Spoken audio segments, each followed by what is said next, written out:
post-enthusiastic American accent. Think about your morning routine. You grab your 5-blade, lubed-up, ergonomic razor, apply some nice warm foam, and effortlessly glide it over your face. Easy, right? Well, it wasn't always this cozy. In fact, for most of human history, shaving was an absolute nightmare. It was a bloody, painful battle against your own face. So how did our ancestors stay clean-shaven before Gillette? Grab a seat, because we're diving into the brutal, untold history of shaving. Let's rewind the clock, way back, like 100,000 years ago to the Stone Age. Believe it or not, cavemen actually cared about grooming, but they didn't have steel. You know what they had? Clam shells. Yeah, you heard that right.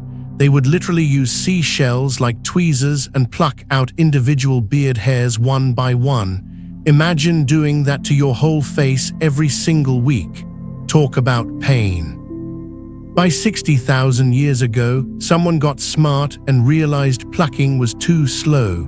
So they started using sharpened obsidian, which is basically volcanic glass, and flint rocks to literally scrape the hair off. Why? Because out in the wild, a thick, sweaty beard was a luxury resort for lice and parasites. Shaving wasn't about looking good, it was about survival. Fast forward to around 3000 BC. Welcome to ancient Egypt, where hairlessness became the ultimate status symbol. If you were a noble or a priest in Egypt, body hair was considered dirty, almost animalistic. They wanted to look pure, like gods. So what did they do? The elite used the world's first metal razors, made of solid copper or bronze. But these blades weren't exactly sharp like today's steel. They dulled instantly. To cope with the pain, they invented early shaving creams using animal fats and oils to soften the skin. But if you weren't rich, you used depilatory creams made of some pretty wild stuff, or you just rubbed your face with a pumice stone until the stubble was literally sanded away. Ouch!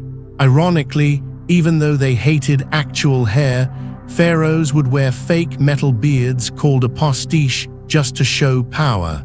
Go figure. Now let's talk about the man who changed the shaving game forever, Alexander the Great. Before him, the Greeks were incredibly proud of their long, flowing beards.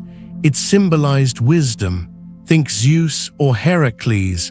But around 330 BC, Alexander ordered all his soldiers to shave. Why? Tactical advantage. In hand-to-hand combat, a long beard is basically a handle for your enemy to grab, pull your head back, and slice your throat. Alexander said, "Nope, not on my watch." Shaving became mandatory for the military, and suddenly being clean-shaven was the new definition of a disciplined, civilized man. The Romans took this trend and ran with it. They built public barbershops called tonsures. It became the ultimate hangout spot, like a local cafe today where you'd get the daily gossip. A young Roman guy's very first shave was such a big deal, they literally threw a massive coming-of-age party for it. But getting shaved by a Roman barber using an iron blade called a novacilla, it was so dangerous that people frequently walked out bleeding, covered in scented oils just to stop the stinging. Let's jump ahead to the 1700s and 1800s. Steel manufacturing takes off in Sheffield, England, and gives birth to the legendary straight razor. Now, these blades were incredibly sharp, but they had a terrifying nickname, the cutthroat razor. One wrong twitch of your wrist, and boom, you just opened a major artery. Shaving yourself was an extreme sport. That's why most men went to a professional barber. Every single day, the barber would strop the blade on a leather belt to realign the metal edge.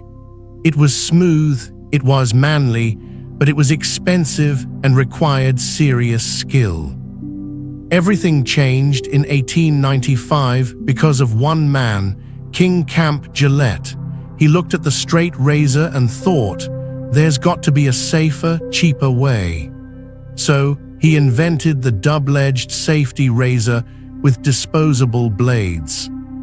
The real boom happened during World War I. The US military issued millions of Gillette shaving kits to American soldiers so their gas masks would seal tightly on their faces. When the soldiers came home, they brought the habit with them. Self-shaving became the norm, and the era of the daily barbershop visit faded away.